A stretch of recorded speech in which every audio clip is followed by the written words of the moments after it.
Hello friends, welcome to Infonet coaching classes. आज का जो हमारा टॉपिक है वो है इलेक्शन कमीशन ऑफ इंडिया, यानी कि हमारे जो भारत के निर्वाचन आयोग के बारे में डिस्कशन करेंगे। ओके, तो इसके क्या क्या कंपोजिशंस हैं, इसके इंडिपेंडेंस के बारे में, इसके पावर्स एंड फंक्शन, सारी टॉपिक आज के इस वीडियो में हम कवर करने वाले हैं। तो चलिए इस वीडियो को जरूर एंड तक देखिएगा और अगर अच्छा लगे तो प्लीज लाइक एंड शेयर कर दीजिएगा। शुरू करते हैं आज का हमारा सेशन।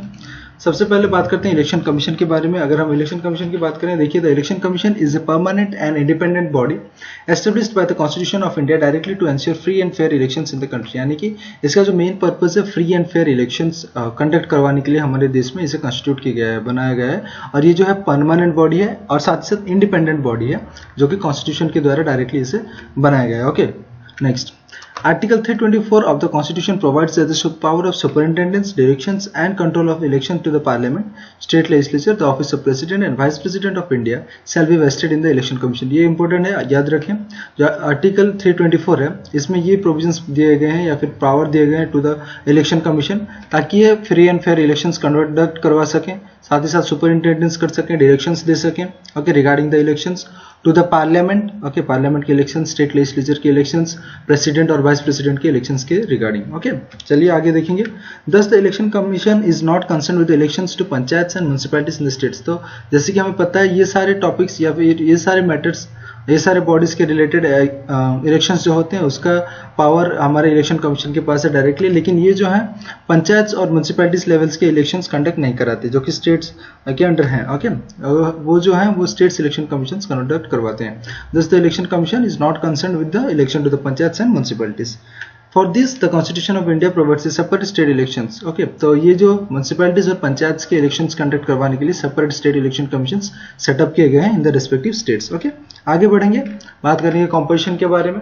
composition की देखिए हम तो Article 24 of the Constitution of India has made the following provisions with regard to the composition of the election commission. तो election commission या फिर जो हम निर्वाचन आयोग के जो composition है उसके रिगार्डिंग सारे के सारे जो प्रोविजंस हैं वो आपके आर्टिकल 324 में देखने को मिलेंगे हमारे कॉन्स्टिट्यूशन के। देखते हैं क्या प्रोविजंस हैं फ्रेंड्स, बात करेंगे एक एक करके डिस्कशन कर। सबसे पहला प्रोविजन देखिए, the election commission shall consist of the chief election commissioner, एक चीफ इलेक्शन कमिश्नर रहेंगे and such number of other election commissioners. तो इनके साथ जो है और भी कुछ अदर इलेक्शन कमिश्नर्स रहेंगे। ओके, पहले एक रहेंगे चीफ इलेक्शन कमिश्नर और साथ ही साथ other such number if any as the president may fix from time to time. और ये जो नंबर है कितने और इलेक्शन कमीशन रहेंगे इनके साथ वो स्पेसिफाई नहीं है, फिक्स नहीं है। ये प्रेसिडेंट जो है टाइम टू टाइम चेंज करके अपना हिसाब से डिटरमाइन करते रहते हैं। Okay, so it particularly depends on the president, वो जितना चाहे उतने number of election commissioners extra other election commissioners रख सकते हैं। Okay, the appointment of chief election commissioner and other election commissioners shall be made by the president. जो भी appointment होंगे इनका, ये चीफ इलेक्शन कमिश्नर और अदर इलेक्शन कमिश्नर्स का, ये हमारे राष्ट्रपति जी कराएंगे, प्रेसिडेंट अपॉइंट करेंगे इन्हें। Okay, when any other election commissioner is so appointed the chief election commissioner shall act as the chairman of the election commission. Okay, देखिए अगर एक ही मेंबर है तो वो बाय डिफॉल्ट उसका हेड ही है। ओके, एक ही मेंबर और चेयरमैन का जो पोजीशन है वो उसका जरूरत नहीं है। लेकिन अगर एक चीफ इलेक्शन कमिश्नर के बाद अगर आप एक से भी अधिक, एक या दो या तीन, जितने भी आप अदर इलेक्शन कमिश्नर अगर अपॉइंट करते हैं, देन इन दैट केस जो चीफ इलेक्शन कमिश्नर होंगे वो इसके चेयरमैन बन जाते हैं बाय डिफॉल्ट। ओके, तो he shall become the chairman of the election commission. Next, the president may also appoint after consultation with election commissioner as he may consider necessary to assist the election commission। तो ये जो other election commissioners होंगे इन्हें president appoint करेंगे after consultation with the chief election commissioner. वो तो है chief election commission, उनको कंसल्ट करके अगर जरूरत पड़ रहा है, नेसेसरी है अदर इलेक्शन कमीशन अपॉइंट करना या फिर अदर मेंबर्स अपॉइंट करना, तो वो उनसे कंसल्ट करके असिस्ट करने के लिए इलेक्शन कमीशन को वो अपॉइंट कर सकते हैं other members also. Okay, the condition of services and tenure of office of the election commissioners and the regional commissioners shall be determined by the president. तो इनके जो भी कंडीशंस होंगे, सर्विसेज के जो भी टर्म्स होंगे, टेन्योर्स होंगे, वो सारा कुछ हमारे राष्ट्रपति जी के द्वारा डिसाइड किया जाएगा। ओके, डिटरमाइन किया जाएगा। आगे बढ़ेंगे फ्रेंड्स, कुछ और इंपॉर्टेंट पॉइंट्स है देखते हैं। सिंस इट्स इंसेप्शन इन 1950 में, यानी कि जो जब शुरुआत हुआ 1950 से एंटिल 15 अक्टूबर 1989, यानी कि 1950 से लेके 1989 तक, 15 अक्टूबर 1989 तक the election commission function as a single member body. तो इसमें जो है एक ही मेंबर हुआ करते थे जो कि हमारे चीफ इलेक्शन कमिश्नर के हिसाब से काम करते थे। सिंगल मेंबर बॉडी था ये, consisting of the chief election commissioner. लेकिन ऑन अक्टूबर 16 1989, ये डेट याद रखें फ्रेंड्स, अक्टूबर 16 1989 से The president appointed 2 more election commissioners to cope with the increased work of the election commission on account of lowering the voting age from 21 to 18। तो देखिए जब ये as को लोअर कर दिया गया, यानी कि पहले हमारा जो वोटिंग एज था वो था 21 ईयर्स, लेकिन उसे कम कर दिया गया to 18 years to include the youth also. Okay, तो जैसे कि ये एज कम कर दिया गया, साथ ही साथ जो नंबर ऑफ इलेक्टर्स हैं वो बढ़ गए, इसी वजह से वर्कलोड बढ़ गए इलेक्शन कमीशन का। ओके, तो इसकी वजह से क्या हुआ, वो जो चेंजिंग सर्कमस्टांसेस, चेंजिंग सिचुएशंस, या फिर कहीं हम इंक्रीज्ड वर्क के रीजन की वजह से और कुछ अदर इलेक्शन कमिश्नर्स अपॉइंट करने पड़े। ओके, तो उस केस में क्या किया हमारे राष्ट्रपति जी ने 2 और इलेक्शन कमिश्नर्स अपॉइंट कर दिए। सो ये था डेट अक्टूबर 16, 1999। इसी दिन जो है 2 more election commissioners to cope with the increased work. तो जैसे कि आप देख सकते हैं वर्कलोड बढ़ गया, ज़्यादा काम बढ़ गया, तो इसके लिए 2 और इलेक्शन कमिश्नर्स अपॉइंट करने पड़े ऑन दिस डेट। ओके, आगे देखेंगे। Thereafter the election commission functioned as a multi-member body consisting of 3 election commissioners। तो उस दिन से 3 मेंबर्स बॉडी बन गए, या फिर हम बोल सकते हैं मल्टी मेंबर बॉडी बन गए election commission. However, the 2 posts of election commissioners were in January 1990 and the election commission were reverted to the earlier position। देखिए जनवरी 1990 में जो एक्स्ट्रा 2 और इलेक्शन कमीशन अपॉइंट करने का जो प्रोविजंस था उसे पलट दिया गया। ओके, चेंज कर दिया गया, वापस से जो अर्लियर पोजीशन था उसी तरह कर दिया गया in the year 1990। Again in October 1993, उसके 3 साल बाद आप देख सकते हैं 1993 में फिर से 2 more election commissioners were again appointed. Okay, तो ये जो पूरा प्रोसेस, ये जो इवोल्यूशन होते आ रहा है आज के डेट में अगर आप देखें तो presently it is a multi membered body. Okay, consisting of the chief election commissioner and 2 more election commissioners, ये जो अभी फिलहाल चल रहा है। ओके, तो ये जो है 1990 में इसे रिवर्स कर दिया गया था, फिर से ये 1993 में वापस आ गया ये provisions. Okay, since then it has been functioning as a multi member body of 3 election commissioner. So आज के डेट में अगर हम बात करें तो ये 3 मेंबर बॉडी है और it is function as a multi member body. आगे बढ़ेंगे। The Chief Election Commissioner and 2 other election commissioners have equal power and receive equal salary, allowances and other prerequisites which are similar to those of a judge of the Supreme Court। यानी कि जो chief election commissioner है साथ ही साथ 2 अलग जो election commissioner है, तीनों का जो सैलरीज हैं, अलाउंसेस हैं या फिर अदर कुछ फैसिलिटीज हैं वो सेम टू सेम है। ओके, हर तीनों का पूरा बिल्कुल सेम है। That is they are not junior और they are not subordinate of the chief election commissioner. आप बोल सकते हैं कि बाकी के 2 इलेक्शन कमिश्नर को कम मिलना चाहिए, ऐसा नहीं है। ये जो चीफ इलेक्शन कमिश्नर है या और जो अदर इलेक्शन कमिश्नर जो भी अपॉइंट होंगे सबको सेम सैलरी ही मिलते हैं, same salary, same allowances, everything. Okay, और जो कि सिमिलर है टू दैट ऑफ जज ऑफ सुप्रीम कोर्ट, जो कि सुप्रीम कोर्ट के जज के बराबर होता है। In case of difference of opinion against the election chief election commissioner and और other 2 election commissioner, the matter is decided by the commission by majority. अगर कोई डिफरेंसेस ऑपिनियन आ जा रहा है, यानी कि अभी हमने देखा कि जैसे कि इसमें आपके 3 मेंबर्स हैं, एक चीफ इलेक्शन कमिश्नर और 2 अदर इलेक्शन कमिश्नर, अगर उनके बीच में कोई डिफरेंस आ जाता है, उनके ओपिनियन के बीच में कोई डिफरेंस आ जाता है, ओके, या फिर 2 ही जो अदर 2 इलेक्शन कमिश्नर्स हैं उनके बीच में कोई डिफरेंस ऑफ ओपिनियन आ जाता है, तो फाइनली जो डिसीजन होगा that is according to the majority. 3 members में से 2 अगर राजी होते हैं then it will be passed और it will be final. Okay, कोई भी अगर प्रोविजंस के सपोर्ट में है तो वो फाइनल हो जाएगा। तो फाइनली जो है मेजोरिटी के तौर पर, कमीशन के मेजोरिटी के तौर पर ये फाइनल डिसीजन लिया जाएगा। ओके, इन दिस केस आगे they hold office for a term of 6 years or until they attain the age of 65 whichever is earlier। तो ये मैक्सिमम इनका जो एज की अगर हम बात करें तो ये 65 ईयर्स है, और अगर हम टेन्योर की बात करें तो they hold office for a term of 6 years, 6 साल रहेंगे, और मैक्सिमम जो एज लिमिट है वो 65 ईयर्स है। Okay, they can resign at any time और can also be removed before the expiry of that term. तो उन्हें वो रिजाइन भी कर सकते हैं जब चाहे तब, साथ ही साथ उन्हें रिमूव भी किया जा सकता है before their expiry of that term. Okay, देखेंगे इंडिपेंडेंस की बात करते हैं। ओके, किस तरीके से इनके इंडिपेंडेंस बरकरार रखा जाता है, क्योंकि ये एक ऐसी बॉडी है जो कि मोस्ट इंपोर्टेंट है हमारे इलेक्शंस कंडक्ट करवाने के लिए। Okay, to conduct free and fair elections. Okay, तो इसी वजह से क्या है, इनको कुछ इंडिपेंडेंस देना बहुत ज़रूरी है, कुछ प्रोटेक्शन देना बहुत ज़रूरी है, वरना अगर आप इनके काम में इंटरफेयर करते रहेंगे तो इन दैट केस ये जो हमारा जिस मोटिव से, जिस पर्पज से इन्हें बनाया गया है वो फुलफिल नहीं हो सकता। ओके, या फिर ये कहें ये इफेक्टिवली फंक्शन नहीं कर सकते।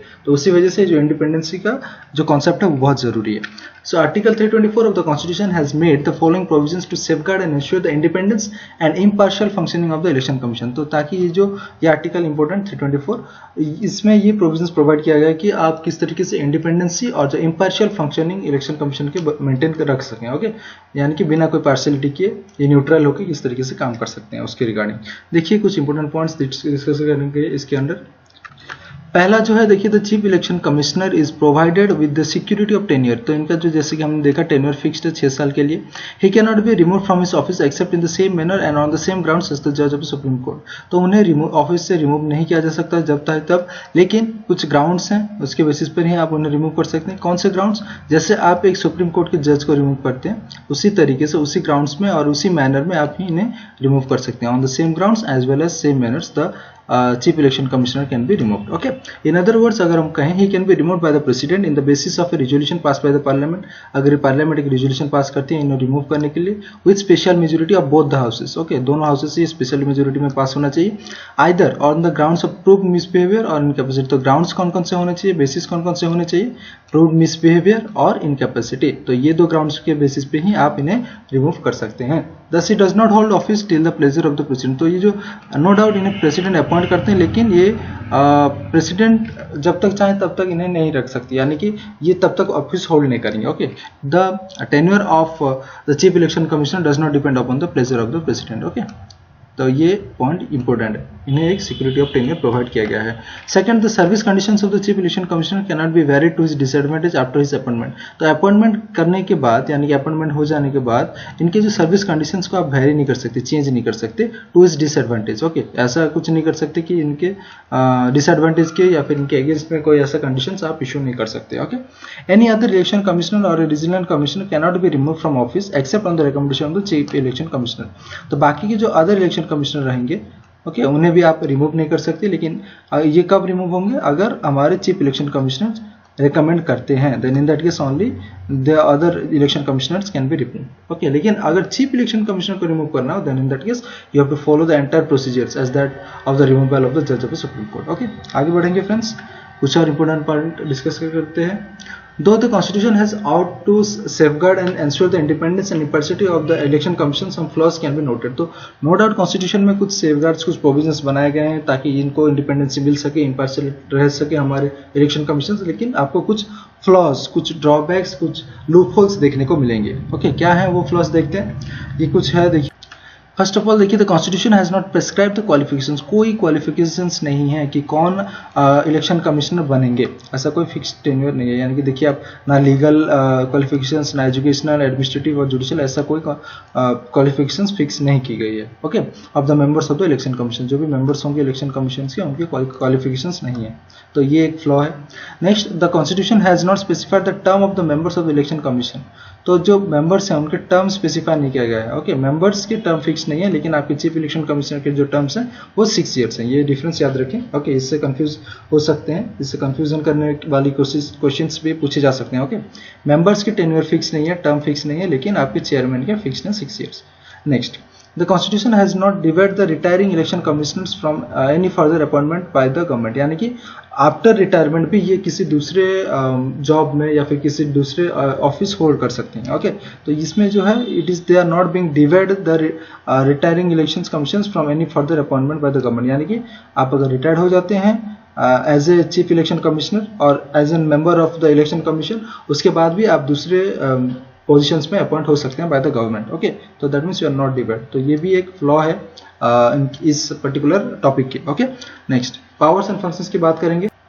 देखिए, the powers and functions of the election commission with regard to the elections to the parliament, state legislature and office of president and vice president can be classified into 3 categories. जो ये elections conduct करवाते हैं, ये 4 bodies के या फिर कहीं authorities के, ओके, पार्लियामेंट्स के, स्टेट लेजिस्लेचर, प्रेसिडेंट और वाइस प्रेसिडेंट के जो ये कंडक्ट करवाते हैं इलेक्शंस, सो उनके रिगार्डिंग आप इनके फंक्शंस को 3 कैटेगरी में डिवाइड कर सकते हैं। First of all administrative, advisory and quasi judicial. Okay, there can be classified into 3 categories. देखते हैं ये कुछ फंक्शंस पूरा इन डिटेल डिस्कशन करेंगे। पहला फंक्शन देखिए, to determine the territorial areas of the electoral constituencies. यानी कि हर एक हमारे जो कंट्रीज हैं उसमें जो स्टेट्स हैं उनको इलेक्टोरल कॉन्स्टिट्यूंसीज में डिवाइड करने का जो प्रोविजन है या फिर पावर है वो लोग ही डिटरमाइन करेंगे हमारे election commission.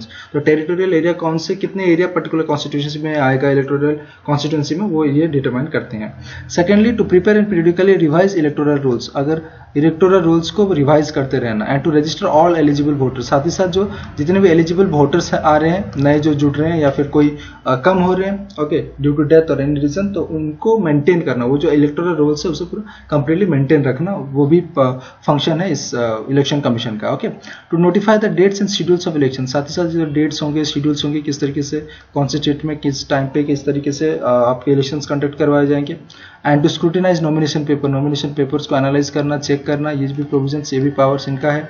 To grant recognition to political parties and allot election symbols to them, ये रिकॉग्निशन ग्रांट करेंगे पॉलिटिकल पार्टीज को ओके और साथ ही साथ जो इलेक्शन सिंबल्स, इलेक्शन के टाइम पे जो डिफरेंट सिंबल्स मिलता है डिफरेंट पार्टीज को, ये हमारे इलेक्शन कमीशन अलॉट करते हैं।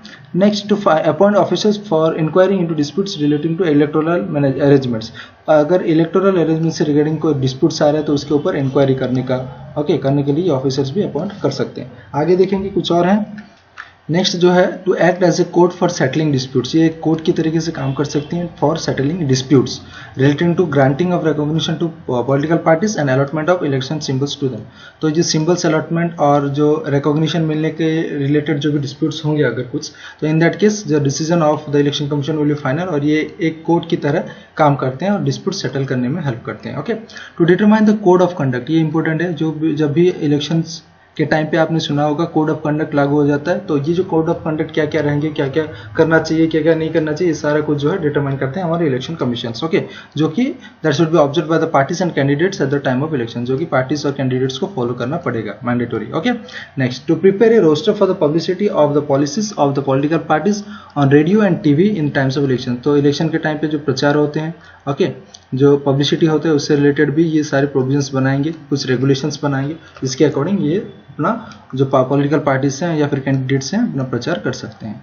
Next, to advise the president on matters relating to disqualifications of the members of parliament, जब डिस्क्वालिफिकेशंस की बात हमने डिस्कशन की थी पार्लियामेंट पढ़ने के टाइम पे, जो मेंबर्स होते हैं एमपीज होते हैं उनको भी डिस्क्वालीफाई किया जा सकता है, तो उनके जो डिस्क्वालिफिकेशन से रिलेटेड कोई मैटर्स है तो वो सारा कुछ हमारे इलेक्शन कमीशन को कंसल्ट करके प्रेसिडेंट लेंगे ओके डिसीजन, तो ये प्रेसिडेंट को एडवाइस करते हैं basically.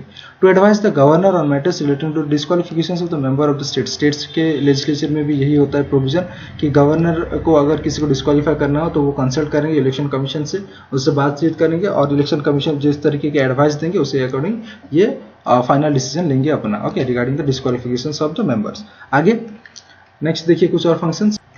To cancel polls in event of rigging, booth capturing, violence and other irregularities, अगर ऐसा कोई प्रॉब्लम आज इशू आ जाता है जैसे कि आप देख सकते हैं रिगिंग हो गया, बूथ कैप्चरिंग हो गया, वायलेंस के केसेस आ गए या फिर इरेगुलरिटीज कोई हो गया ओके, तो इस केस में ये जो पावर है इनके पास कि ये जो इलेक्शंस है उसे कैंसिल भी करवा सकते हैं, to cancel the polls okay. Next, to request the president और the governor for requisitioning the staff necessary for conducting elections, अगर एक्स्ट्रा कोई स्टाफ जरूरत हो रहा है, नेसेसरी आ रहा है डिपेंडिंग अपॉन द सिचुएशन, तो ये रिक्वेस्ट कर सकते हैं प्रेसिडेंट को और गवर्नर को भी इन case of state legislature election, ताकि उन्हें एक्स्ट्रा स्टाफ मिल सके ओके अपॉइंटमेंट करवा सके, तो इसके लिए भी ये इनका पावर है। To supervise the machinery of elections throughout the country to ensure free and fair elections, ये इंपॉर्टेंट है, देखिए फ्री एंड फेयर इलेक्शंस हो सके, इसी वजह से जो इलेक्शन का प्रोसीजर है पूरा एंटर मशीनरी ये सुपरवाइज करेंगे, कंट्रोल करेंगे ओके।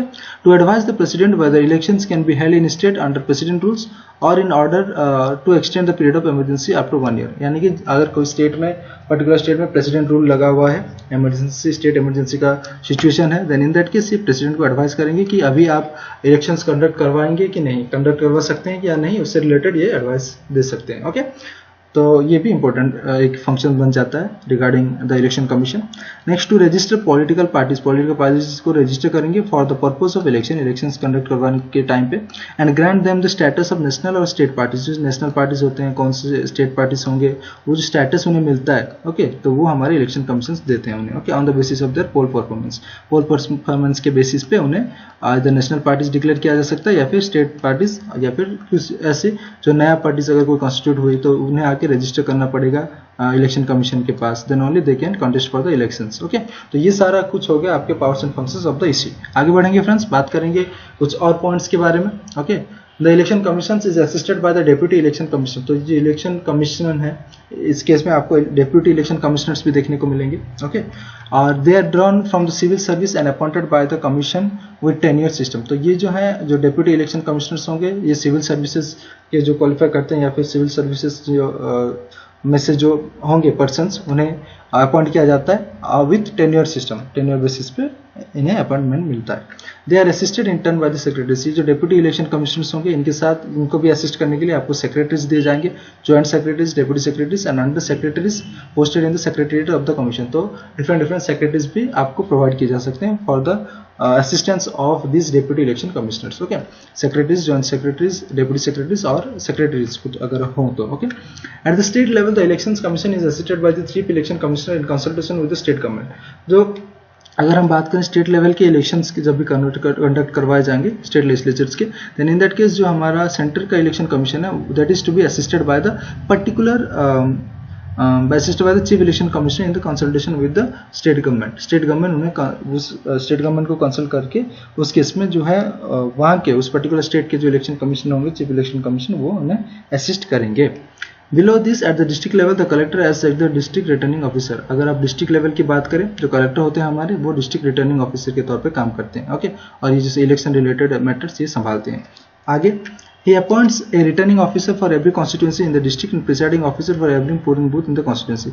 ये जो हमारे डिस्ट्रिक्ट लेवल की अगर हम बात करें जो रिटर्निंग ऑफिसर है हमारे कलेक्टर वो अपॉइंट कर सकते हैं एक returning officer for each constituencies election के टाइम पे। ओके, डिस्ट्रिक्ट के हर एक कॉन्स्टिट्यूंसी में वो अपॉइंट करेंगे, साथ ही साथ एक प्रिसाइडिंग ऑफिसर अपॉइंट करेंगे हर एक पोलिंग बूथ के लिए। ओके, तो ये भी इनका फंक्शंस आप याद रखें। आगे विजन एंड मिशन, इनका क्या विजन है क्या मिशन है देखते हैं। विजन की अगर हम बात करें तो election commission of India strives to be an institution of excellence by enhancing active engagement हो सके, पार्टिसिपेशन हो सके and depending and strengthening electoral democracy in the India and globally. तो इलेक्टोरल डेमोक्रेसी जैसे कि आपको पता है हमारी जो कंट्री है वो एक डेमोक्रेटिक कंट्री है। ओके, तो हमारे जो रिप्रेजेंटेटिव्स चुने जाते हैं directly by the people by the method of elections, तो उसमें कोई गड़बड़ ना हो, वो फेयर एंड फ्री हो, उसके लिए ये सारा कुछ करेंगे। इनका main vision okay, active engagement हो सके, पार्टिसिपेशन होने के लिए, स्ट्रेंथनिंग करने के लिए जो हमारा इलेक्टोरल सिस्टम है उससे उनका ये मेन विजन। मिशन की अगर हम बात करें तो election commission of India maintains independence, integrity and autonomy. Independence, integrity और ऑटोनॉमी मेंटेन करते हैं। Ensures accessibility, inclusiveness and ethical participation of stake holders.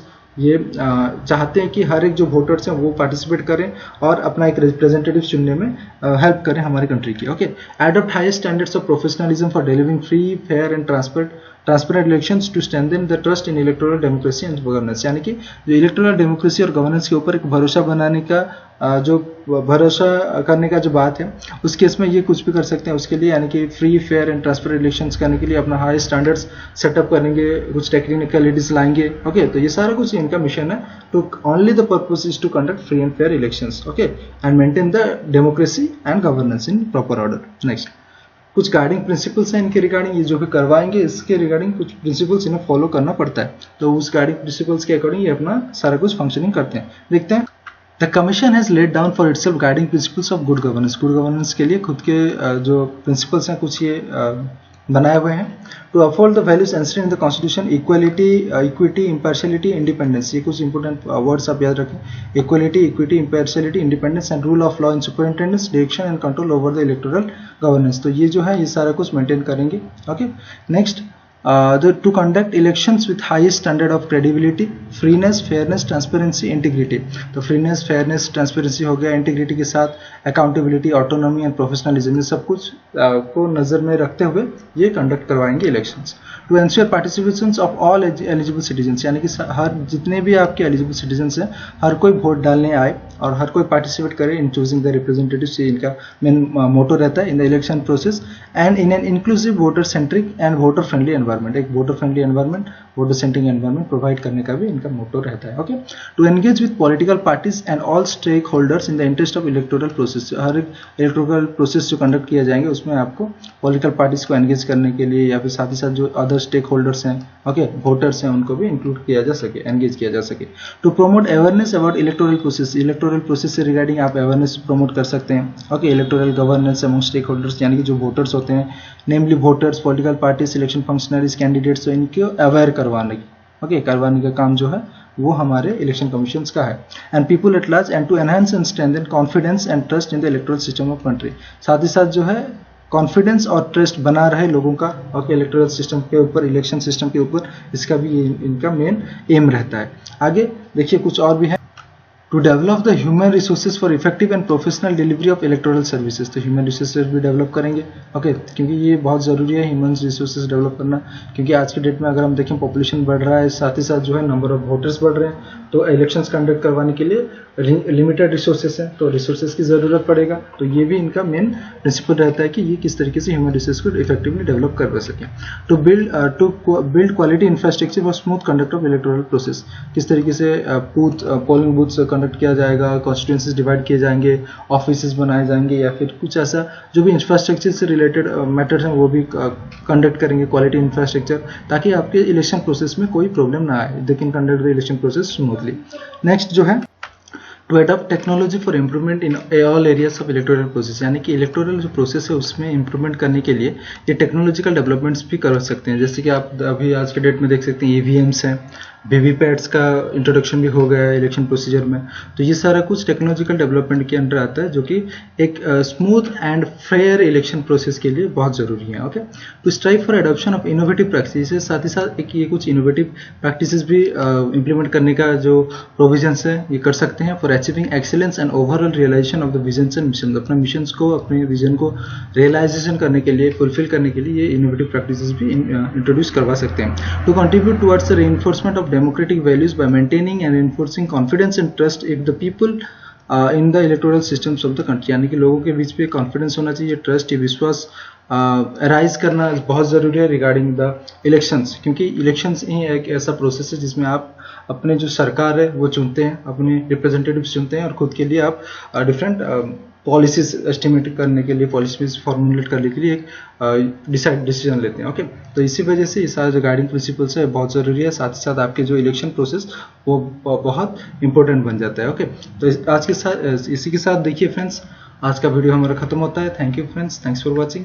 अगर आपको ये यूजफुल लगा हो, एडवांटेजेस लगा हो, then please like and share it and do subscribe to our channel. Thank you friends.